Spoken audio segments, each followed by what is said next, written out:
M ಪ್ರವ್ರಜಂತಮನುಪೇತಮಪೇತಕೃತ್ಯಂ ದ್ವೈಪಾಯನೋ ವಿರಹಕಾತರ ಆಜುಹಾವ ಪುತ್ರ ಇತಿ ತನ್ಮಯತಯಾ ತರವೋಪಿ ನೇದುಃ ತಂ ಸರ್ವಭೂತಹೃದಯಂ ಮುನಿಮಾನತೋಸ್ಮಿ ಯಸ್ವಾನುಭಾವಮಖಿಲಶ್ರುತಿಸಾರಮೇಕಂ ಅಧ್ಯಾತ್ಮದೀಪಮತಿತಿತೀರ್ಷತಾಂ ತಮೋಂಧಂ ಸಂಸಾರಿಣಾಂ ಕರುಣಯಾಃ ಪುರಾಣಗುಹ್ಯಂ ತಂ ವ್ಯಾಸಸೂನುಮುಪಯಾಮಿ ಗುರುಂ ಮುನೀನಾಂ ನಾರಾಯಣಂ ನಮಸ್ಕೃತ್ಯ ನರಂ ಚೈವ ನರೋತ್ತಮಂ ದೇವೀಂ ಸರಸ್ವತೀಂ ವ್ಯಾಸಂ ತತೋ ಗ್ರಂಥಮುದೀರಯೇ ವಿಜಾನತಾಮವಿತ್ತಸ್ಯ ಮಧ್ವಸ್ಯ ಜಗತಿ ಗುರೋಃ ಪೂರ್ವಾಚಾರ್ಯಮಹಿಷ್ಠಾನಾಂ ಇಯಂ ಪ್ರಣತಿಮಾಲಿಕಾ ಮಾತರ್ಮೇ ಮಾತರಿಶ್ವನ್ನ ಪಿತರತುಲಗುರೋ ಭ್ರಾತರಿಷ್ಟಾಪ್ತಬಂಧೋ ಸ್ವಾಮಿನ್ ಸರ್ವಾಂತರಾತ್ಮನ್ನಜರಜರಹಿತರ್ಜನ್ಮ ಮೃತ್ಯಾಮಯಾನಾಂ ಗೋವಿಂದೇ ದೇಹಿ ಭಕ್ತಿಂ ಭವತಿ ಚ ಭಗವನ್ನೂರ್ಜಿತಾಂ ನಿರ್ನಿಮಿತ್ತಂ ನಿರ್ವ್ಯಾಜಾಂ ನಿಶ್ಚಲಾಂ ಸದ್ಗುಣಗಣಬೃಹತೀಂ ಶಾಶ್ವತೀಂ ಆಶುದೇವಾಂ ಇತಿ ತೇಷಾಂ ಮಹಾರಾಜಸುರಾಣಾಮುಪತಿಷ್ಠತಾಂ ಪ್ರತೀಚ್ಯಾಂ ದಿಶ್ಯಭೂದಾವಿಃ ಶಂಖಚಕ್ರಗದಾಧರಃ.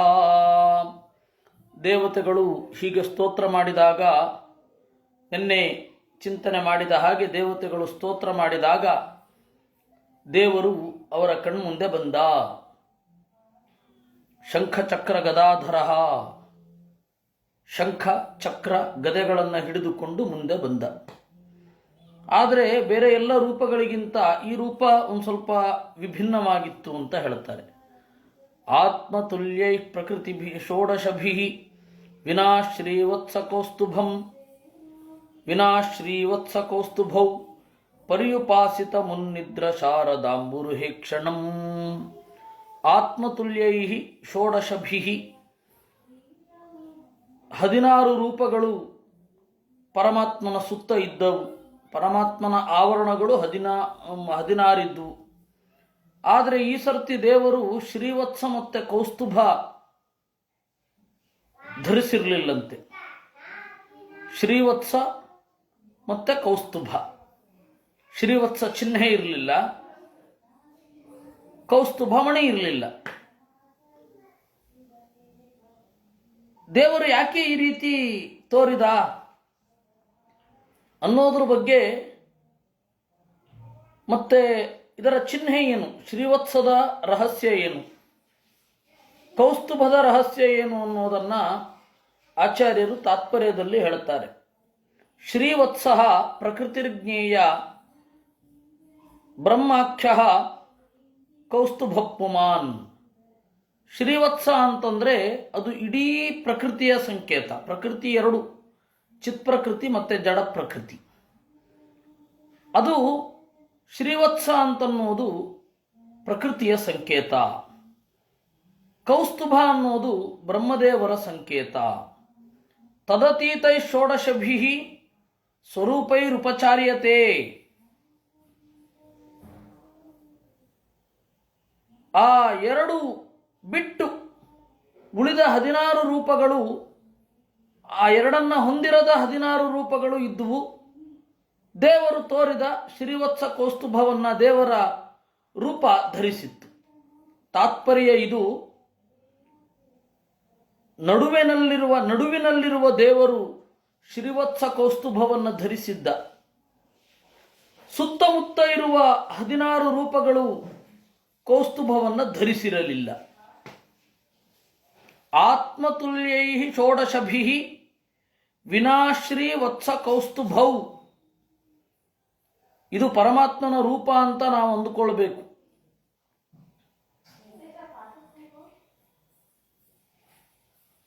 ಈ ಎಲ್ಲ 16 ರೂಪಗಳು ಇದ್ದುವು. ಯಾವುದು 16 ರೂಪಗಳು? ಆತ್ಮತುಲ್ಯ ಅಂತ ಹೇಳಿದ್ದಾರೆ. ಅದರಿಂದಾಗಿ ಪರಮಾತ್ಮನ ರೂಪ ಬಿಟ್ಟು ಬೇರೆ ಅಲ್ಲ. ಯಾವುದು? ಒಂದು ವಾಸುದೇವ, ಸಂಕರ್ಷಣ, ಪ್ರದ್ಯುಮ್ನ, ಅನಿರುದ್ಧ ಅನ್ನುವ 4 ರೂಪಗಳು. ಇದಾದ ಮೇಲೆ 12 ಕೇಶವಾದಿ ದಾಮೋದರಾಂತವಾದ 12 ರೂಪಗಳು. ಈ 12 ಮತ್ತು 4 2 ಸೇರಿದರೆ 16 ರೂಪಗಳು ಪರಮಾತ್ಮನ ಆವರಣವಾಗಿ ಇವೆ. ಅಂತಹ ಪರಮಾತ್ಮ ತೋರಿದ ದೇವತೆಗಳಿಗೆ ಶ್ರೀವತ್ಸ ಕೌಸ್ತುಭೌ ವಿನಾ ಆತ್ಮತುಲ್ಯೈಹಿ, ಪರಮಾತ್ಮನ ಬೇರೆ ರೂಪಗಳು ಅಂತ ಗುರುತು ಹಿಡಿಲಿಕ್ಕೆ 16 ರೂಪಗಳು ಶ್ರೀವತ್ಸ ಕೌಸ್ತುಭವನ್ನು ಧರಿಸಿರಲಿಲ್ಲ. ಮಧ್ಯದ ರೂಪ ಮಾತ್ರ ಶ್ರೀವತ್ಸ ಕೌಸ್ತುಭವನ್ನು ಧರಿಸಿತ್ತು. ಯಾಕೆ ಇದನ್ನ ದೇವರು ಹೀಗೆ ತೋರಿಸಿದ್ದು ಅಂತ ಹೇಳಿದರೆ, ಪ್ರಕೃತಿ ಪುರುಷಾತೀತತ್ವಾತ್ 17 ರೂಪಾಣ್ಯಪಿ ತುಲ್ಯಾನಿತ್ಯರ್ಥ. ಈ ಶ್ರೀವತ್ಸ ಕೌಸ್ತುಭವನ್ನು ಧರಿಸದೇ ಇರುವುದರ ಹಿನ್ನೆಲೆ ಅದು ಇರದೆಯೂ ನಾನಿರ್ತೇನೆ ಅಂತ. ಅಂದ್ರೆ ಪ್ರಕೃತಿಯನ್ನ ಮೀರಿದೆ ಈ ಎಲ್ಲ ಪರಮಾತ್ಮನ ರೂಪಗಳು ಅಂತ ತೋರಿಸಲಿಕ್ಕೆ. ಆತ್ಮಭೂತೈಶ್ಚ ತುಲ್ಯೈಹಿ ಆತ್ಮತುಲ್ಯೈಹಿ, ತನಗೆ ತುಲ್ಯವಾದದ್ದು ಅಂತ ಹೇಳಿದ್ರೆ ಸ್ವರೂಪವೂ ಆಗಿದೆ, ತುಲ್ಯವೂ ಆಗಿದೆ. ಅಪುಂ ಪ್ರಕೃತ್ಯಧೀನತ್ವಾತ್ ವಾಸುದೇವಾದಿಕಾ ಹರೇಹೇ ತುಲ್ಯಾಸ್ತು ಕೇಶವಾದ್ಯಾಶ್ಚ ನಚ ಭಿನ್ನಾ ಕಥಂಚನ ಇತಿ ತಂತ್ರಸಾರೆ.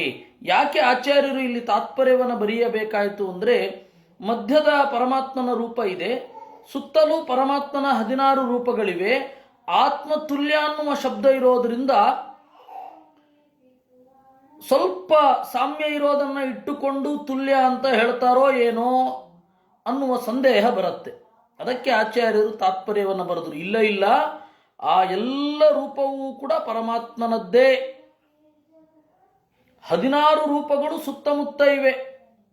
ಮಧ್ಯದ್ದು ಪರಮಾತ್ಮನ ರೂಪ, 16 ರೂಪಗಳು ಪರಮಾತ್ಮನೇ. ಅದಕ್ಕೆ ಆತ್ಮತುಲ್ಯ ಅಂದರು. ಆತ್ಮ ಅಂದರೆ ಪರಮಾತ್ಮನೇ, ಆದರೆ ತುಲ್ಯ. ಯಾಕೆ ತುಲ್ಯ? ಶಂಖಚಕ್ರ ಗದೆಗಳನ್ನು ಧರಿಸಿರುವುದರಿಂದ ತುಲ್ಯ. ಇಲ್ಲಾಂದ್ರೆ ಆತ್ಮ ಅಂತ ಹೇಳಬೇಕಾಗಿರಲಿಲ್ಲ. ಇನ್ನು ತುಲ್ಯ ಯಾಕೆ ಅಂತ ಹೇಳಿದ್ರೆ, ಒಂದು ಸಮಾನವಲ್ಲದ ಅಂಶ ಇರಲೇಬೇಕು. ಅದು ಯಾವುದದು? ಶ್ರೀವತ್ಸ ಕೌಸ್ತುಭವನ್ನ ಧರಿಸಿಲ್ಲ, ಅದೊಂದು ಸಮಾನವಲ್ಲದ ಅಂಶ. ಉಳಿದಂತೆ ಬಿಟ್ಟರೆ ಆತ್ಮವೂ ಆಗಿದೆ, ತುಲ್ಯವೂ ಆಗಿದೆ. ಇದು ತಂತ್ರಸಾರದಲ್ಲಿ ಇರತಕ್ಕಂತಹ ಒಂದು ಮಾತು. ತಂತ್ರಸಾರ ಅಂತಂದ್ರೆ ದೇವರು ಹೇಳಿದ ತಂತ್ರಸಾರ ಒಂದು ಆಚಾರ್ಯರು ಹೇಳುತ್ತಾರೆ. ಶ್ರೀವತ್ಸ ಕೌಸ್ತುಭಾಭ್ಯಾಂಚ ವಿನಾಭಾವಂ ಪ್ರದರ್ಶಯನ್ ಪುಂಪ್ರಕೃತ್ಯಾತ್ಮಕಾಭ್ಯಾಂತು ಧತ್ತೇ ನಿತ್ಯಂ ಜನಾರ್ದನ. ಶ್ರೀವತ್ಸ ಮತ್ತೆ ಕೌಸ್ತುಭ ಇವೆರಡರಿಂದ ಹೊರತಾಗಿ ದೇವರು ತೋರ್ತಾನೆ. ಯಾಕೆ ತೋರಿದ್ದು ಅಂತಂದ್ರೆ, ನಾನು ಜೀವಾಭಿಮಾನಿಯಾದ ಬ್ರಹ್ಮನನ್ನು ಬಿಟ್ಟಿದ್ದೇನೆ, ಅಂದರೆ ಜೀವನ ಅಗತ್ಯ ನನಗಿಲ್ಲ. ಪ್ರಕೃತಿಯನ್ನು ತೊರೆದಿದ್ದೇನೆ, ಎರಡೂ ತರಹದ ಪ್ರಕೃತಿ ಎನಿಸಿಕೊಂಡ ಲಕ್ಷ್ಮೀದೇವಿಯ ಅಗತ್ಯ ನನಗಿಲ್ಲ ಅನ್ನೋದನ್ನ ದೇವರು ತೋರಿಸಿದ್ದು.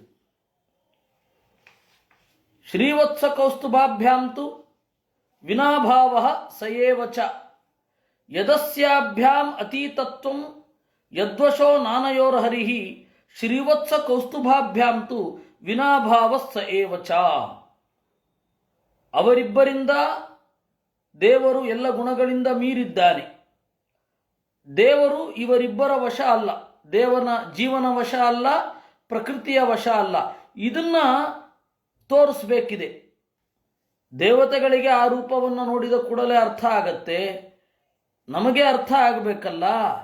ಆ ದೇವಲೋಕದ ಬೆಳಕನ್ನು ಭುವಿಗೆ ತಂದವರು ಆಚಾರ್ಯರು. ಇದು ಹೀಗೆ ಅಂತ ಇದನ್ನ ಈ ಒಂದು ಪರ್ಟಿಕ್ಯುಲರ್ ಪ್ರಸಂಗವನ್ನೇ ಇಟ್ಟುಕೊಂಡು ಒಂದು ತಂತ್ರಸಾರದ ಮಾತು ಇದೆ.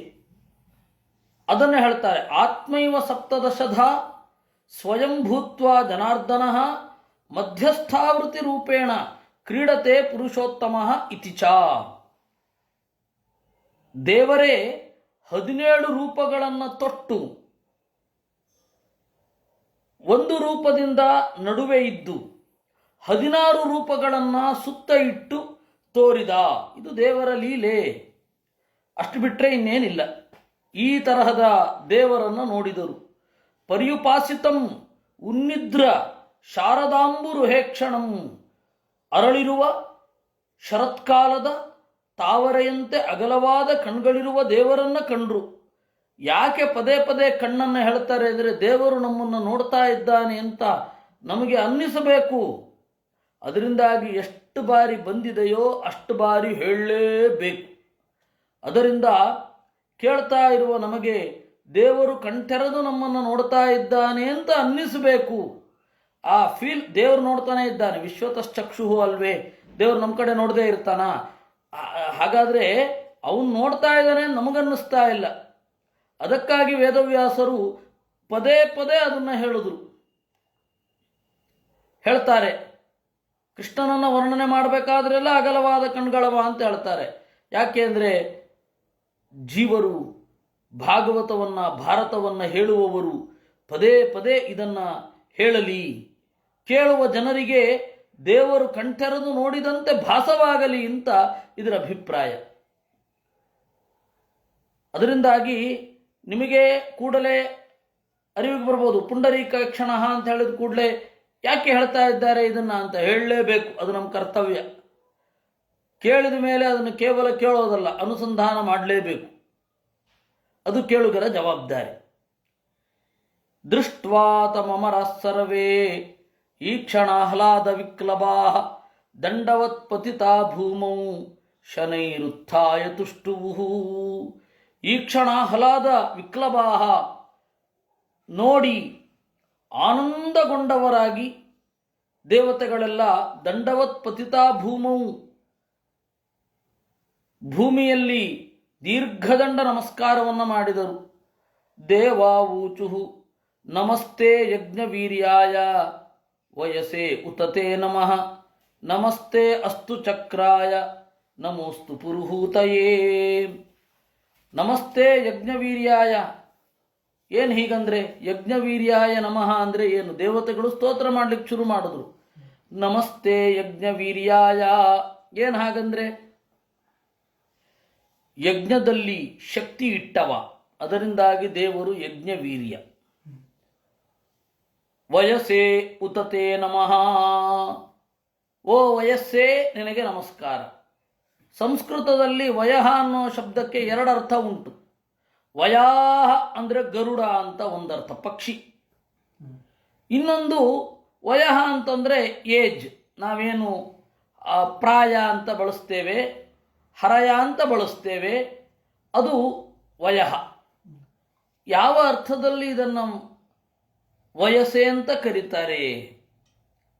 ಅದಕ್ಕೆ ಆಚಾರ್ಯರು ಹೇಳಿದ್ರು, ವಯಸ್ಸರ್ವಸ್ಯ ವಯನಾತ್ ಭಗವಾನ್ ಪುರುಷೋತ್ತಮ. ಎಲ್ಲರನ್ನೂ ಕಾಲದ ಬಂಧನದಲ್ಲಿ ಇಟ್ಟಿದ್ದಾನೆ. ಆ ಕಾರಣದಿಂದ ದೇವರು ವಯಸ್ಸೇ ಅಂತ ಕರೆದದ್ದು. ಇದಕ್ಕೆ ಸಂವಾದಿಯಾಗಿ ವೇದದ ಒಂದು ಮಾತನ್ನ ಆಚಾರ್ಯರು ನಮ್ಮ ಮುಂದೆ ಇಡುತ್ತಾರೆ. ಏನಂತ? ಮಾತಂತುಶ್ಛೇದಿ ವಯತೋಧಿಯಮ್ಮೇ ಅಂತ. ಮಾತಂತುಶ್ಛೇದಿ ವಯತಃ ಧಿಯಮ್ಮೇ, ನನ್ನ ಪ್ರಜ್ಞೆಯನ್ನ ಬಂಧನ ಮಾಡುವವನಿಂದ ಜ್ಞಾನದ ಪರಂಪರೆಯು ನಾಶವಾಗದಿರಲಿ ಅಂತ ಇದರ ಅಭಿಪ್ರಾಯ. ಅಲ್ಲಿ ವಯತಃ ಅಂತನ್ನುವಾಗ ಬಂಧಕ ಅಂತನೇ ಅರ್ಥ. ಇದು ಶತ್ರು ರಾಷ್ಟ್ರದವರು ನಮ್ಮನ್ನು ದಾಳಿ ಮಾಡಿದಾಗ ಮುಖ್ಯ ಆಗೋದು, ರಾಜ್ಯಗಳ ನಡುವೆ ದಾಳಿ ಆದಾಗ ಆಗೋದು ವಿದ್ಯಾನಾಶ, ಮತ್ತಿನ್ನೇನೂ ಆಗಲ್ಲ. ಇವಾಗ ನೋಡಿ, ನಮಗೆ ಒಂದು ಎಚ್ಚರ ಇರಬೇಕು. ದೇಶದಿಂದ ದೇಶ ದಾಳಿ ಮಾಡಿತು ಅಂತಂದರೆ ಸಾಂಸ್ಕೃತಿಕ ಹಾನಿಯೇ ಆಗೋದು, ಮತ್ತಿನ್ನೇನೂ ಆಗಲ್ಲ. ನೀವು ಯಥಾ ಪ್ರಕಾರ ಟ್ಯಾಕ್ಸ್ ಕಟ್ಟಬೇಕು, ಯಥಾ ಪ್ರಕಾರ ಜನಸಾಮಾನ್ಯರು ದುಡಿಲೇಬೇಕು.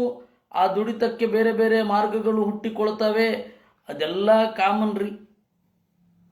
ದೇಶದಿಂದ ದೇಶಕ್ಕೆ ಆದ ಪ್ರಾಬ್ಲಮ್ ಏನು? ಸಂಸ್ಕೃತಿ ನಾಶ, ವಿಶೇಷತಃ ಸಂಸ್ಕೃತಿಯ ಗರ್ಭದ ಒಳಗಡೆ ಇರುವ ವಿದ್ಯಾನಾಶ. ಸಂಸ್ಕೃತಿಯ ಗರ್ಭದ ಒಳಗಡೆ ಇರುವ ವಿದ್ಯಾನಾಶ ಆಗೋದಿದೆಯಲ್ಲ, ಅದು ಒಂದು ದೇಶನಾಶದ ದೊಡ್ಡ ಪ್ರಾಬ್ಲಮ್. ಇಲ್ಲಿ ಋಗ್ವೇದದಲ್ಲಿ ಆ ಪ್ರಾರ್ಥನೆ ಇದೆ. ದೇಶನಾಶದ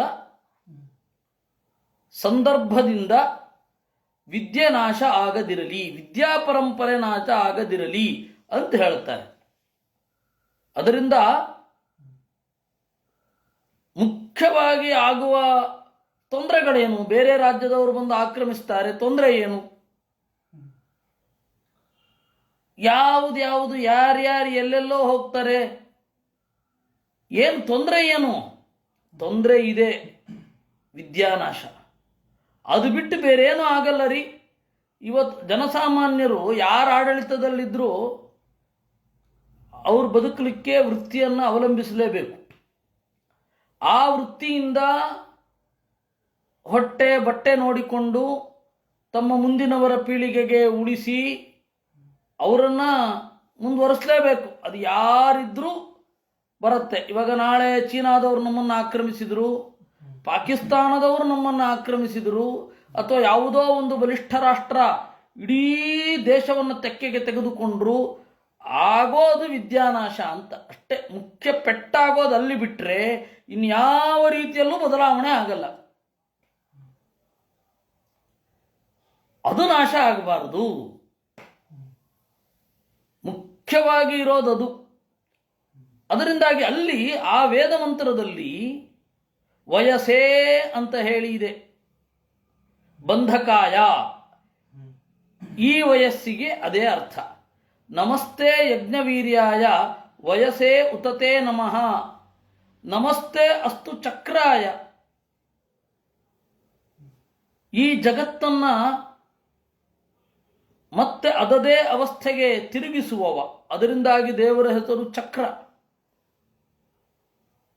ನಮೋಸ್ತು ಪುರುಹೂತಯೇ, ಹಿರಿಯರಿಂದ ಕರೆಯಲ್ಪಡುವವನೇ ನಿನಗೆ ನಮಸ್ಕಾರ. ಯತ್ತೇ ಗತೀನಾಂ ತಿಸೃಣಾಂ ಈಶಿತು ಪರಮಂ ಪದಂ, ನಾರ್ವಾಚೀನೋ ವಿಸರ್ಗಸ್ಯ ಧಾತು ವೇದಿತುಮರ್ಹತಿ. ತಿಸೃಣಾಂ ಗತೀನಾಂ, ಜನ ಮೂರು ಗತಿಯಲ್ಲಿ ಹೋಗ್ತಾ ಇರ್ತಾರೆ. ಮೂರು ದಾರಿ ಜನರದ್ದು. ಮೂರಾ ಬಟ್ಟೆ. ಬಟ್ಟೆ ಅಂದರೆ ದಾರಿ ಅಂತ ಅರ್ಥ, ಮೂಲ. ಹಾಗಾದರೆ ಈ ಬಟ್ಟೆ ಅಂತಂದ್ರೆ ಅರಿವೆ ಎನ್ನುವ ಅರ್ಥದಲ್ಲಿ ನಾವು ಬಳಸ್ತೇವಲ್ಲ, ಅದು ಪಟ್ಟೆಯಿಂದ ಬಂದದ್ದು. ಪಟ್ಟೆ ಪತ್ತಲದಿಂದ ಬಂದದ್ದು. ಪಟೆ ಅದು ಪಟದಿಂದ ಪಟ್ಟೆ, ಪಟ್ಟೆಯಿಂದ ಬಟ್ಟೆ ಆಗಿದ್ದು. ಆದರೆ ಬಟ್ಟೆ ಅಂತ ಸಂಸ್ಕೃತದಲ್ಲೊಂದು, ಇದು ಕನ್ನಡದಲ್ಲೊಂದು ಪದ ಇದೆ. ಅಲ್ಲಿ ಬಟ್ಟೆ ಅಂತ ಹೇಳಿದ್ರೆ ದಾರಿ ಅಂತ ಅರ್ಥ. ಬದುಕು ಮೂರ ಬಟ್ಟೆಯಾಯಿತು ಅಂದ್ರೆ ಗೊಂದಲಗೆಡವಿತು ಅಂತ ಅರ್ಥ. ಅದರಿಂದಾಗಿ ಈ ಮೂರ ಬಟ್ಟೆ ಇದೆಯಲ್ಲ, ಮೂರು ಬಟ್ಟೆಗಳು, ದಾರಿ ಮೂರು. ಗತಿ ಅಂತಂದ್ರೆ ದಾರಿ. ಮೂರು ದಾರಿಗಳಲ್ಲಿ ತಿರುಗ್ತಾ ಇರ್ತಾರೆ ಜೀವರು. ಮೂರು ದಾರಿಗಳಲ್ಲಿ ತಿರುಗುತ್ತಾ ನಾಲ್ಕನೆಯ ದಾರಿಯನ್ನು ಮರೆತಿರ್ತಾರೆ ಜನ. ಮೂರು ದಾರಿಗಳು ಯಾವುದು ಅಂದ್ರು ಆಚಾರ್ಯರು ಹೇಳಿದ್ರು. ದೇವಲೋಕಾತ್ ಪಿತೃಲೋಕಾತ್ ನಿರಯಾಚ್ಚಾಪಿ ಯತ್ಪರಂ. ದೇವಲೋಕ, ಪಿತೃಲೋಕ, ನರಕ, ಈ ಮೂರು ದಾರಿಗಳು. ಈ ಮೂರು ದಾರಿಯಲ್ಲೇ ಸುತ್ತಾಡ್ತಾ ಇರ್ತಾರೆ. ಈ ಮೂರು ದಾರಿಯಲ್ಲಿ ಸುತ್ತಾಡುವವರಿಗೆ ಆಚೆ ಒಂದುಂಟು ಅಂತ ಹೇಳಿ ಗೊತ್ತೇ ಆಗಲ್ಲ. ಅದು ನೀನು. ತಿಸೃಭ್ಯ ಪರಮಂ ಸ್ಥಾನಂ ವೈಷ್ಣವಂ ವಿದುಷಾಂ ಗತಿ. ತಿಳಿದವರಿಗೆ ಆ ದಾರಿ.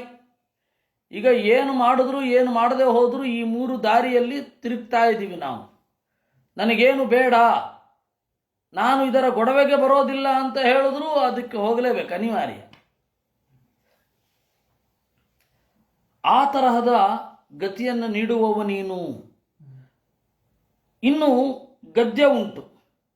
ಆ ಗದ್ಯವನ್ನು ನಾವು ನೋಡೋಣ.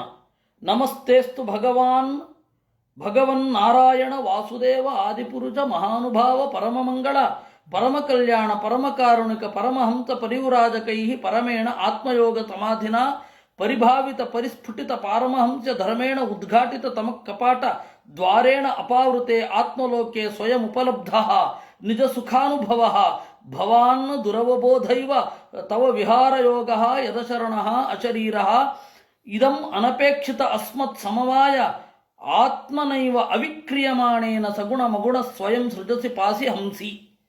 ಇದು ಒಂದು ಗದ್ಯ. ಈ ಗದ್ಯದ ಅರ್ಥವನ್ನು ನೋಡೋಣ. ನಮಸ್ತೆ ಅಸ್ತು, ಓ ದೇವರೇ, ನಿನಗೆ ನಾವು ಬಾಗುತ್ತೇವೆ. ನೀನು ಭಗವನ್, ಷಡ್ಗುಣ 6 ಗುಣಗಳಿಂದ ತುಂಬಿದವ. ನಾರಾಯಣ, ನೀರಿನಲ್ಲಿ ನೆಲೆ ನಿಂತವ. ವಾಸುದೇವ, ಅರಿವಿತ್ತು ಜಗವನ್ನು ಹೆತ್ತು ಈ ಜಗದೊಡನೆ ಆಡುವವ. ಆದಿಪುರುಷ, ಎಲ್ಲರಿಗೂ ಮೊದಲಿರುವವ. ಮಹಾನುಭಾವ, ಮಹಾಮಹಿಮ, ಪರಮಮಂಗಳ, ಒಳಿತೇ ಮೈವೆತ್ತು ಬಂದವ.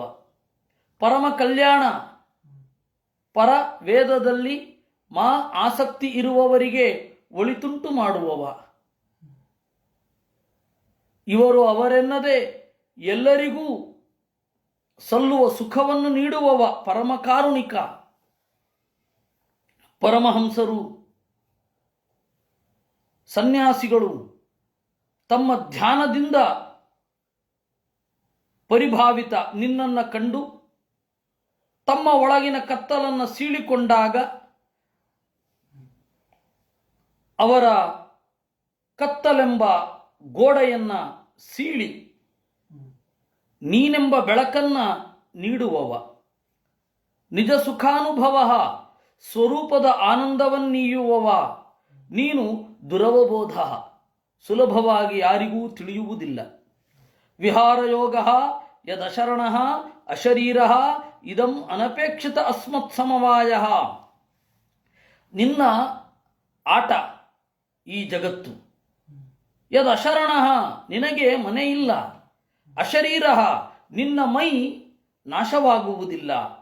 ಅಸ್ಮತ್ ಸಮವಾಯೇ ಆತ್ಮನೈವ ಅವಿಕ್ರಿಯಮಾಣೇನ, ನಾವೆಲ್ಲ ಇಲ್ಲಿ ಸೇರಿದ್ದೇವೆ. ಅಗುಣ, ಸತ್ವಗುಣ ರಜೋಗುಣ ತಮೋಗುಣಗಳಿಲ್ಲ. ನಿನಗೆ ಈ ಪ್ರಪಂಚವನ್ನ ಸೃಷ್ಟಿ ಮಾಡುವಾಗ ಅವಿಕ್ರಿಯಮಾಣೇನ, ನಿನಗೆ ಯಾವ ವಿಕಾರವೂ ಆಗುವುದಿಲ್ಲ. ಹೀಗೆ ಸೃಷ್ಟಿ ಮಾಡಿ ನಮ್ಮನ್ನು ಪರದು ಕೊನೆಗೊಮ್ಮೆ ಇಲ್ಲವಾಗಿಸುತ್ತೀಯ. ಅಥ ತತ್ರ ಭಗವನ್ ಕಿಂ ದೇವದತ್ತವದಿಹ ಗುಣವಿಸರ್ಗಪಾತಿತಃ ಪಾರತಂತ್ರೇಣ ಸ್ವಕೃತ ಕುಶಲಾಕುಶಲ ಫಲಮುಪಾದದಾತಿ. ಆಹೋಸ್ವಿತ್ ಆತ್ಮಾರಾಮ ಉಪಶಮಶೀಲ ಸಮಂಜಸದರ್ಜನ ಉದಾಸ್ತೆ ಇತಿಹವಾವ ನ ವಿದಾಮಹ. ದೇವರೇನು, ಮನುಷ್ಯ ಲೋಕದಲ್ಲಿ ಸೃಷ್ಟಿ ಮಾಡುವ ವ್ಯಕ್ತಿ ಏನು? ಅಥ ತತ್ರ ಭಗವಾನ್ ಕಿಂ ದೇವದತ್ತವತ್ ನೈವ ಅಂತ ಅರ್ಥ. ಇಲ್ವೇ ಇಲ್ಲ. ಇಹ ಗುಣವಿಸರ್ಗ ಆಪತಿತಃ, ಸತ್ವರಜಸ್ತಮೋ ಗುಣಗಳಿಗೆ ಒಳಗಾಗಿ ಯಾರಿಗೋ ವಶನಾಗಿ ಪುಣ್ಯ ಪಾಪಗಳನ್ನು ಮಾಡ್ತಾ ಸೃಷ್ಟಿ ಮಾಡ್ತಾ ಅವನು ಕೂಡ ಸುಖ ದುಃಖಗಳನ್ನು ಉಣ್ಣುತ್ತಾನೇನು? ಇಲ್ಲ ಅಂದರೆ ದೊಡ್ಡ ಪ್ರಶ್ನೆಯೇ. ಕಾರಣ ಏನು? ದೇವರು ತಾನು ಈ ಪ್ರಪಂಚವನ್ನು ಸೃಷ್ಟಿ ಮಾಡ್ತಾನೆ. ದೇವರ ಬಗ್ಗೆ ಯಾರಿಗೂ ಗೊತ್ತೇ ಇರಲ್ಲ. ಈ ಲೋಕದಲ್ಲಿ ಸೃಷ್ಟಿ ಮಾಡುವವ ತಾನು ಮಾಡಿದ್ದು ಬೇರೆಯವರಿಗೆ ಗೊತ್ತಾಗದೆ ಹೋದರೆ ಸಂಕಟ ಪಡುತ್ತಾನೆ. ದೇವರಿಗೆ ಆ ತರಹದ ಸಂಕಟ ಉಂಟೇನೋ? ಸರಿ, ಆ ಸಂಕಟ ಯಾಕೆ ಬಂತು? ಅವನ ಬಗ್ಗೆ ಬೇರೆಯವರು ಯಾಕೆ ತಿಳಿದಿಲ್ಲ? ಯಾಕೆ ತಿಳಿದಿಲ್ಲ ಅಂದರೆ ಕಾರಣ ಇಷ್ಟೇ. ಕಾರಣ ಏನು ಗೊತ್ತಾ? ದೇವರ ಕರ್ಮ. ದೇವರು ಎಷ್ಟು ಕೆಲಸ ಮಾಡಿದ್ರು ರೆಕಗ್ನಿಷನ್ನೇ ಇಲ್ಲ. ಹೀಗ ಇಲ್ಲ ಅಂದ್ರು. ದೇವರು ತಾನು ಸೃಷ್ಟಿ ಮಾಡ್ತಾನೆ, ತನ್ನನ್ನು ತಿಳ್ಕೊಂಡಿರಲ್ಲ ಯಾರು ಕೂಡ. ದುಃಖ ಆಗಲ್ವೇ? ನಾವು ಏನೋ ಒಂದು ವಸ್ತುವನ್ನು ಸೃಷ್ಟಿ ಮಾಡಿರ್ತೇವೆ, ಏನೋ ಮಾಡಿರ್ತೇವೆ, ಮೂಲ ನಮ್ಮಿಂದ ಶುರು ಆಗಿರುತ್ತೆ. ಅದು ಇನ್ನೇನೋ ಆಗಿ ಜಗತ್ತಿನಲ್ಲಿ ಬಿಂಬಿತವಾಗತ್ತೆ, ಅದರ ಕ್ರೆಡಿಟ್ ಬೇರೆ ಯಾರಿಗೋ ಹೋಗುತ್ತೆ. ನಮಗೆ ಯಾವುದೋ ಒಂದು ಪ್ಲಾನ್ ಬಂದಿರುತ್ತೆ, ಕಾನ್ಸೆಪ್ಟ್, ಅದು ಬೇರೆಯವರು ಎಸ್ಟಾಬ್ಲಿಷ್ ಮಾಡಿಬಿಟ್ಟಿರ್ತಾರೆ. ನಮಗೆ ಸೂಕ್ತ ಸಹಕಾರ ಸಿಗದೆ ಒದ್ದಾಡ್ತಾ ಇರ್ತೇವೆ. ಅಲ್ಲಿ ಇನ್ಯಾರೋ ಎಸ್ಟಾಬ್ಲಿಷ್ ಮಾಡಿರ್ತಾರೆ, ಅವರು ಭರ್ಜರಿ ಯಶಸ್ಸನ್ನು ಪಡಿತಾರೆ. ಆಗ ಮನುಷ್ಯನಿಗೆ ಅಯ್ಯೋ ಅಂತ ಅನ್ಸುತ್ತೆ. ದೇವರಿಗೆ ಹಾಗೇನು? ಇಷ್ಟು ದೊಡ್ಡ ಪ್ರಪಂಚವನ್ನು ಸೃಷ್ಟಿ ಮಾಡಿದರೂ ಕೂಡ ಅವನನ್ನು ಪೂರ್ಣವಾಗಿ ತಿಳಿದವರು ಯಾರು? ಸರಿ, ದೇವರ ಬಗೆಗೆ ಆ ಅಜ್ಞಾನ ಬರಲಿಕ್ಕೇನು ಕಾರಣ? ಅವನ ಕರ್ಮ, ಅವನೇನೋ ಮಾಡಿರ್ಬೇಕು. ಅದರಿಂದಾಗಿ ದೇವರ ಬಗ್ಗೆ ಯಾರಿಗೂ ಗೊತ್ತಾಗಲ್ಲ. ಹೀಗೆ ಯೋಚನೆ ಮಾಡೋದಾ? ಮಾಡಬಾರದು ಹಾಗೆ ಅಂತಾರೆ. ಅಥ ತತ್ರ ಭಗವಾನ್ ಕಿಂ ದೇವದತ್ತವತ್ ಇತ್ಯಾಕ್ಷೇಪ. ಹೀಗೇನು ಅಲ್ಲ ಅಂತ ಉತ್ತರ. ಜಗತ್ತಿನಲ್ಲಿ ನಾವು ನೋಡ್ತೇವೆ, ಅಪಾರ ಪ್ರತಿಭೆ ಇರುತ್ತೆ, ಬೆಳಕಿಗೆ ಇರಲ್ಲ. ಯಾರು ಅವಿವೇಕಿಗಳು ಮೇಲ್ಗಡೆ ಹೋಗಿ ಕೂತ್ಕೊಂಡ್ಬಿಟ್ಟಿರ್ತಾರೆ. ಅವರ ಯೋಗ್ಯತೆಗಿಂತ ಹೆಚ್ಚಿನ ಹೈಪ್. ಆಗ ಒಂದೋ ನೋಡುವವರಿಗೆ ಅಯ್ಯೋ ಅಂತ ಅನ್ಸುತ್ತೆ, ಇನ್ನೊಂದೋ ಹಾಗೆ ಆದ ವ್ಯಕ್ತಿಗೇನೆ ಅಯ್ಯೋ ಅಂತ ಅನ್ಸುತ್ತೆ. ಆಕ್ರೋಶ ಕುದಿಯುತ್ತೆ. ಹೀಗೆ ದೇವರಿಗ ಇಲ್ಲ ಅಂದ್ರು. ದೇವರಿಗೆ ಆ ತರಹದ್ದಿಲ್ವೇ ಇಲ್ಲ. ಅಚಿಂತ್ಯ ಶಕ್ತೇ ಅನಂತ ಗುಣಸ್ಯ ಕುತಪಾರತಂತ್ರ್ಯಾಧಿಕಮಿತ್ಯಭಿಪ್ರಾಯ. ಕೊನೆ ಇರದ ಶಕ್ತಿ ಇರುವ ಪರಮಾತ್ಮನಿಗೆ ಪಾರತಂತ್ರ್ಯ ಎಲ್ಲಿಂದ? ಇಲ್ಲವೇ ಇಲ್ಲ. ದೇವರಿಗೆ ಅಸ್ವಾತಂತ್ರ್ಯ ಇಲ್ಲ. ಅದರಿಂದಾಗಿ ದೇವರಿಗೆ ತಾನು ಎಸ್ಟಾಬ್ಲಿಷ್ ಆಗಬೇಕು ಅಂತ ಅನ್ನಿಸಿದರೆ ಎಲ್ಲರಿಗೂ ಆ ಎತ್ತರದ ಅರಿವನ್ನು ಕರುಣಿಸ್ತಾನೆ. ತಾನು ಪ್ರಸಿದ್ಧನಾಗದೇ ಇರೋದ್ರಿಂದ, ಜೀವಜಾತಗಳು ತನ್ನನ್ನು ತಿಳಿದೇ ಇರೋದ್ರಿಂದ ದೇವರಿಗೆ ಯಾವ ತರಹದ ತೊಂದರೆಯೂ ಇಲ್ಲ. ಅವನು ರೋಸಿ ಸುಮ್ಮನೆ ಬಿಟ್ಟಿರೋದಲ್ಲ, ಬೇಕಾಗಿಲ್ಲ ಅವನಿಗೆ. ಅವನು ಬಯಸಿದರೆ ಕೊಡ್ತಾನೆ, ಬಯಸಲಿಲ್ವಲ್ಲ.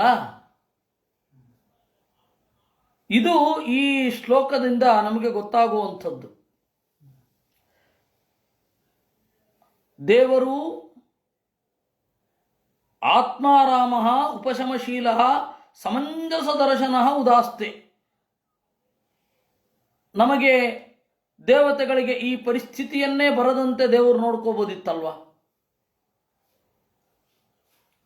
ತನ್ನನ್ನ ಉತ್ಕಟವಾಗಿ ಹಾಡಿ ಹೊಗಳುವ ಭಕ್ತರಿಗೆ ಯಾಕೆ ಈ ತರಹದ ದುಃಖವನ್ನು ಕೊಡ್ತಾನೆ? ದೇವರು ಉದಾಸೀನನಾಗಿದ್ದಾನೇನು? ದೇವರನ್ನು ಈ ರೀತಿ ಆರಾಧನೆ ಮಾಡ್ತೇವೆ, ದೇವರು ಯಾಕೆ ನಮ್ಮ ಬಗೆಗೆ ತಟಸ್ಥನಾಗಿಲ್ಲ, ನಮ್ಮ ಯೋಗದ ಬಗ್ಗೆ, ನಮ್ಮ ಕ್ಷೇಮದ ಬಗ್ಗೆ ದೇವರು ಚಿಂತಿಸಿಲ್ಲ ಅನ್ನೋದು ನಮಗೂ ಗೊತ್ತಿಲ್ಲ. ಯಾಕೆ ದೇವರು ಚಿಂತಿಸಬೇಕು? ನಾವು ದೇವರ ಗುಣಗಳನ್ನು ನೋಡಿಕೊಂಡು ಉಪಾಸನೆ ಮಾಡ್ತೇವೆ. ದೇವರು ನಮ್ಮ ಯೋಗಕ್ಷೇಮವನ್ನು ಸದಾ ಕಾಯಬೇಕು ಅಂತ ಏನೂ ಇಲ್ಲ.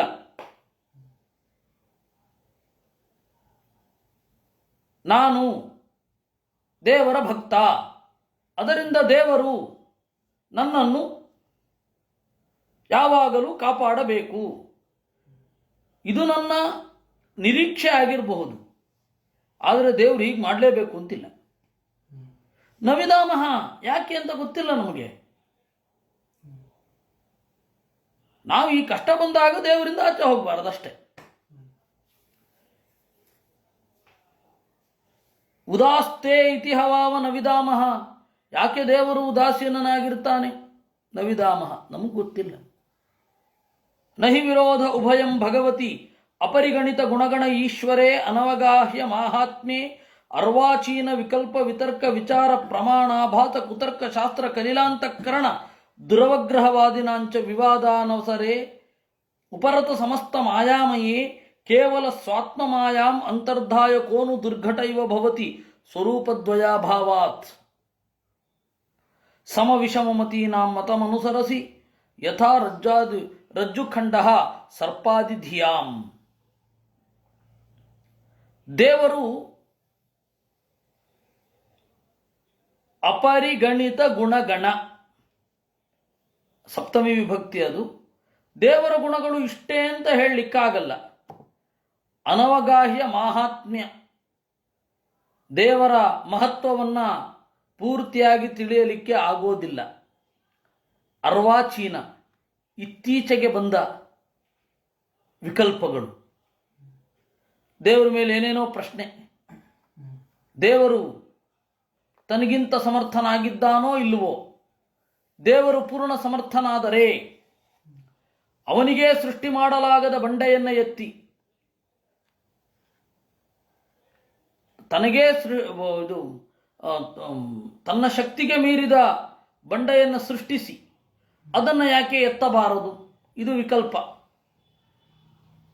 ಸೃಷ್ಟಿ ಮಾಡಿದರೆ ಶಕ್ತಿ ಇಲ್ಲ, ತನ್ನ ಶಕ್ತಿಗೆ ಮೀರಿದ ಬಂಡೆಯನ್ನು ಹೇಗೆ ಸೃಷ್ಟಿ ಮಾಡ್ತಾನೆ ಅಂತ ಪ್ರಶ್ನೆ. ಮಾಡಲಿಲ್ಲ ಅಂದರೆ ಶಕ್ತಿಯಿಂದ ಅಪೂರ್ಣ ಅಂತ. ಹೀಗೆ ಎರಡು ವಿಕಲ್ಪ. ಈ ವಿಕಲ್ಪ ದೇವರಿಗೆ ಅಲ್ತ ಆಗಬೇಕು. ನೀನೇನೇನೋ ಹೇಳಿದ್ರೆ ದೇವ್ರು ಕೇಳಬೇಕು ಅದನ್ನ. ಹೀಗಿದ್ದಾನೆ ಅಷ್ಟೇ, ಒಬ್ಬರನ್ನ ಒಪ್ಕೋಬೇಕಪ್ಪ ಅಷ್ಟೇ. ಒಬ್ಬರನ್ನ ಪ್ರೀತಿಯಿಂದ ಒಪ್ಪಿಕೊಳ್ಬೇಕು, ಅಷ್ಟು ಬಿಟ್ಟು ಬೇರೆ ದಾರಿಯೇ ಇಲ್ಲ. ಅದಕ್ಕೆ ಅರ್ವಾಚೀನ ವಿಕಲ್ಪ ಅಂದ್ರು. ಇತ್ತೀಚೆಗೆ ಬುದ್ಧಿ ಮೊಳತವರು ಮಾಡುವ ಪ್ರಶ್ನೆಗಳು ಇದು. ಅರ್ವಾಚೀನ ವಿಕಲ್ಪ, ವಿತರ್ಕ, ಊಹೆ. ದೇವರು ಹೀಗಿರಬಹುದಾ, ಹಾಗೆ ಮಾಡಬಹುದಾ? ಇದು ವಿತರ್ಕ. ಈ ತರಹದ ವಿಚಾರ ಯಾವುದ್ಯಾವುದೋ ಕೋಟ್ ಮಾಡುತ್ತೇವೆ. ಪ್ರಮಾಣ ಆಭಾಸ, ಏನೇನೋ ಪ್ರಮಾಣಗಳು, ಕುತರ್ಕ. ಹೇಗಾದರೂ ಮಾಡಿ ಒಬ್ಬರನ್ನು ತೋಲಿಸಬೇಕು ಅಂತ. ಆ ವಾದದಲ್ಲಿ ಗೆಲ್ಲೋದ್ರಿಂದ ಏನೂ ಪ್ರಯೋಜನ ಆಗುವಲ್ಲ, ಹಾಗೂ ವಾದದಲ್ಲಿ ಸೋಲೋದ್ರಿಂದಲೂ ಯಾವ ಪ್ರಯೋಜನವೂ ಆಗಲ್ಲ. ಕುತರ್ಕ ಇರುತ್ತೆ. ಈ ತರಹದ ಕುತರ್ಕದಿಂದ, ಕುತರ್ಕಶಾಸ್ತ್ರ, ಏನೇನೋ ಪ್ರಶ್ನೆಗಳು. ಆ ಪ್ರಶ್ನೆಗಳನ್ನು ತಾವು ಹಾಕಿ ಗೆದ್ದೆವು ಅಂತ ಅಂದುಕೊಂಡಿರ್ತಾರೆ, ಆದರೆ ನಿಜವಾಗಿಯೂ ಗೆದ್ದಿರೋಲ್ಲ. ಈ ತರಹದ ತರ್ಕಶಾಸ್ತ್ರದಿಂದ, ಮಿಶ್ರಿತವಾದ ಅಂತಃಕರಣದಿಂದ ಈ ಎಲ್ಲ ತರ್ಕಶಾಸ್ತ್ರಗಳು ಮನಸ್ಸಿನ ಒಳಗಡೆ ಪರಿಣಾಮ ಬೀರಿ ದುರವಗ್ರಹವಾದಿನಾಂ ದುರಾಗ್ರಹ ಮೂಡಿಬಿರುತ್ತೆ. ಅವರ ವಿವಾದಗಳಿಗೆ ನೀನು ಯಾಕೆ ವಿಷಯ ಆಗ್ತಿ? ಅವ್ರು ಯಾರೋ ಮಾತನಾಡಿದ್ರು ನೀನ್ಯಾಕೆ ತಲೆ ಕೆಡಿಸ್ಕೊಂಡು ಅವ್ರಿಗೆ ಕನ್ವಿನ್ಸ್ ಮಾಡ್ಲಿಕ್ಕೆ ಹೋಗ್ತೀಯ? ನಿನಗದರ ಅಗತ್ಯವೇ ಇಲ್ಲ. ಉಪರತ ಸಮಸ್ತ ಮಾಯಾಮಯೇ, ಪ್ರಾಕೃತವಾದ ಸ್ವಭಾವದಿಂದ ದೂರ ಇದ್ದಾನೆ ದೇವರು. ಉಪರತ ಸಮಸ್ತ ಮಾಯಾಮಯೇ, ಕೇವಲ ಸ್ವಾತ್ಮ ಮಾಯಾಂ ಅಂತರ್ಧಾಯ, ನಿಜ ಸಾಮರ್ಥ್ಯವನ್ನ ಅಂತರ್ಧಾಯ, ತನ್ನ ಒಳಗಡೆಯೇ ಅಡಗಿಸಿಕೊಂಡು, ಕೋನು ದುರ್ಘಟ ಇವ ಭವತಿ, ಈ ದೇವರನ್ನ, ನನ್ನನ್ನ ತಿಳಿಸ್ಬೇಕು ಅಂತನ್ನುವ ವ್ಯಕ್ತಿತ್ವವೇ ಇಲ್ಲದ ದೇವರು. ನಾನು ಅವ್ರಿಗೆ ತಿಳಿಬೇಕು, ಇಲ್ಲ ಕುತರ್ಕ ಮಾಡುವವರಿಗೆ ನಾನು ಏನು ಅಂತ ತೋರಿಸಬೇಕು ಅನ್ನುವ ದೇವರಿಗೆ ಅಸಾಧ್ಯವಾದದ್ದೇನೂ ಇಲ್ಲ. ಸ್ವರೂಪದ್ವಯಾಭಾವಾತ್ ಸಮವಿಷಮ ಮತೀನಾಂ ಮತಮನುಸರಸಿ, ನಿನ್ನನ್ನು ಬೇರೆ ಬೇರೆ ರೀತಿಯಾಗಿ ತೋರಿಕೊಳ್ಳುತ್ತೀಯ. ಹಾಗಂತ ಸ್ವರೂಪ ಎರಡಿಲ್ಲ, ಇರೋದು ಒಂದೇ ಸ್ವರೂಪ. ಯಥಾ ರಜ್ಜುಖಂಡ ಸರ್ಪಾದಿಧಿಯಾಂ, ಹೇಗೆ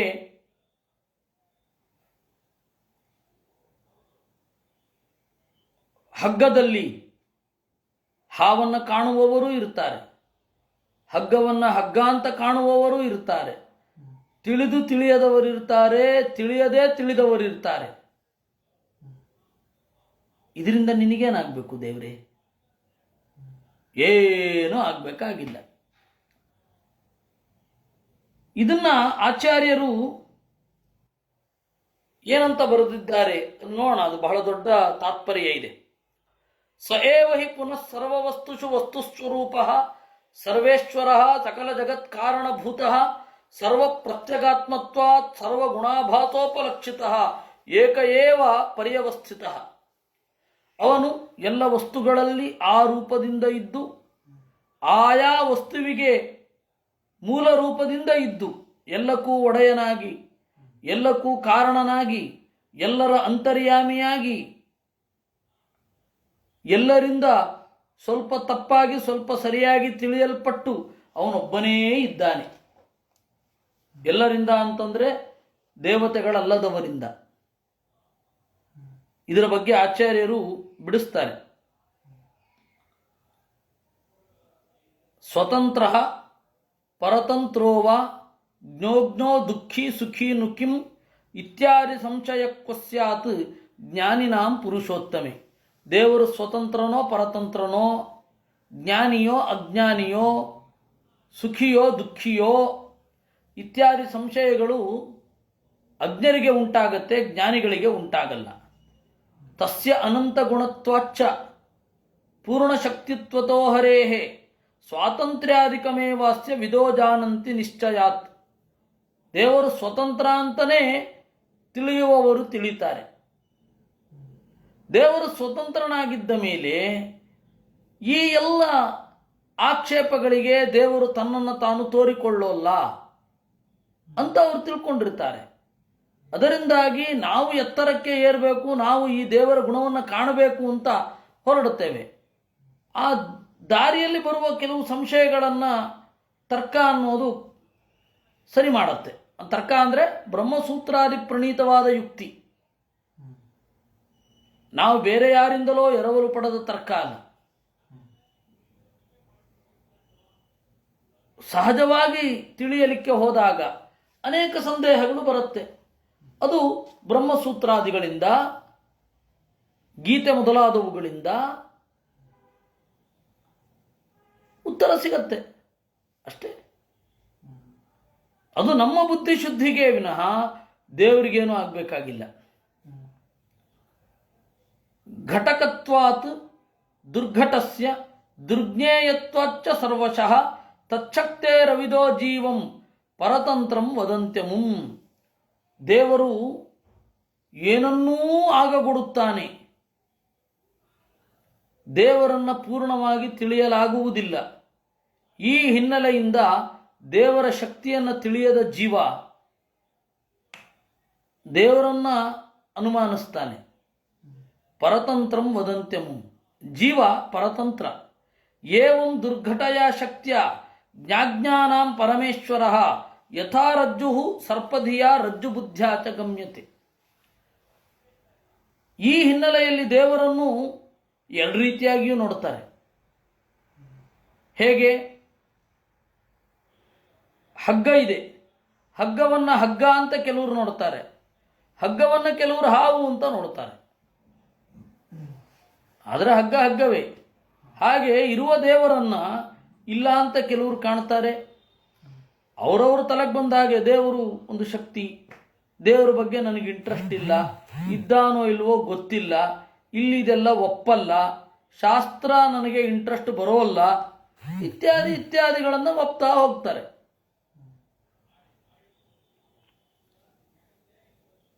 ತಥಾ ಯಥಾರ್ಥ ಬುದ್ಧ್ಯಾಚ ಮಿಥ್ಯಾ ಬುದ್ಧ್ಯಾ ನಗಮ್ಯತೆ ಸ್ವೇಚ್ಛಯೈವ ಮಹಾವಿಷ್ಣು ಫಲದಶ್ಚಾನುಸಾರತಃ.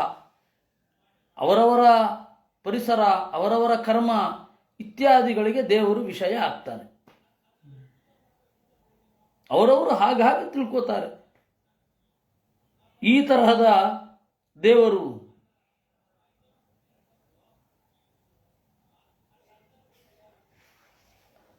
ಅಥಹವಾವ ತವ ಮಹಿಮಾ ಮಹಾಮೃತ ರಸಸಮುದ್ರ ವಿಪ್ಲುಷ ಅಸಕೃಲ್ಲೀಢಯ ಸ್ವಮನಸಿ ನಿಶ್ಯಂದಮಾನ ನಿರವರತ ಸುಖೇನ ವಿಸ್ಮಾರಿತ ದೃಷ್ಟ ಶ್ರುತ ವಿಷಯ ಸುಖಲೇಚ ಭಾತಾಃ ಪರಮ ಭಾಗವತಾಃ ಏಕಾಂತಿನಃ ಭಗವತಿ ಸರ್ವಭೂತ ಪ್ರಿಯ ಸುಹೃದಿ ಸರ್ವಾತ್ಮನಿ ನಿರಂತರ ನಿರ್ವೃತ ಮನಸಃ ಕಥಮು ಹವಾ ಏತೆ ಮಧುಮಥನ ಪುನಃ ಸ್ವಾರ್ಥಕುಶಲಾ ಹಿ ಆತ್ಮಪ್ರಿಯ ಸುಹೃದಃ ಸಾಧು ವಸ್ತ್ವತ್ ಸಾಧವಃ ತ್ವಚ್ಚರಣಾಂಬುಜಾನುತೇವಾಂ ವಿಸೃಜಂತಿ ನಯತ್ರ ಪುನರಯಂ ಸಂಸಾರ ಪರಿವರ್ತಃ.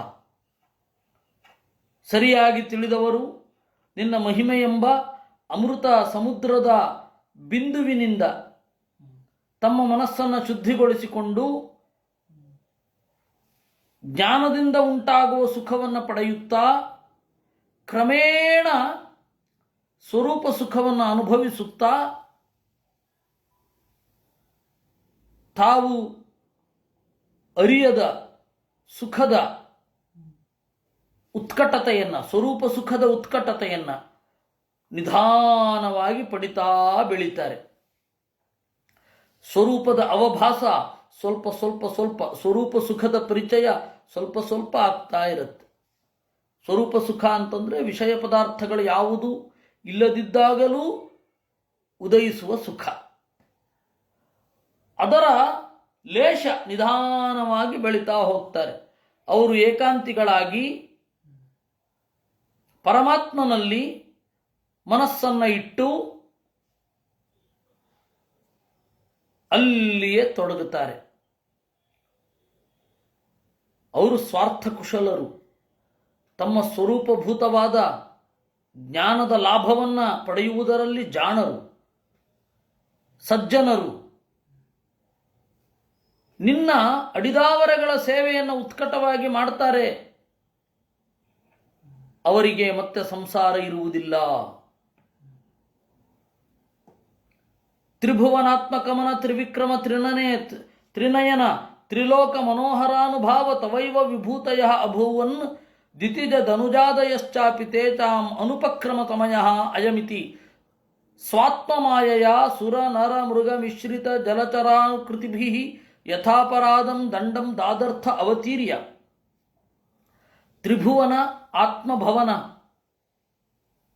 ಮೂರು ಲೋಕಗಳಿಗೆ ನೆಲೆಯಾದವನೇ, ತ್ರಿವಿಕ್ರಮ ಮೂರು ಹೆಜ್ಜೆ ಇಟ್ಟವನೇ, ತ್ರಿನಯನ ಆಚಾರ್ಯರು ಹೇಳಿದ್ರು ನರಸಿಂಹಾದಿರೂಪಿ ಅಂತ, ನರಸಿಂಹ ರೂಪನೇ, ತ್ರಿಲೋಕ ಮನೋಹರಾನುಭಾವ ಮೂರು ಲೋಕಕ್ಕೆ ಆನಂದ ನೀಡುವ, ಬಗೆಗೆ ಆನಂದ ನೀಡುವ ಮಹಿಮೆಯವನೇ, ತವೈವ ಹಿ ವಿಭೂತಯ ಅಭೂವನ್. ದೈತ್ಯರು ಮನುಷ್ಯರು ಮೊದಲಾದವರು ನಿನ್ನ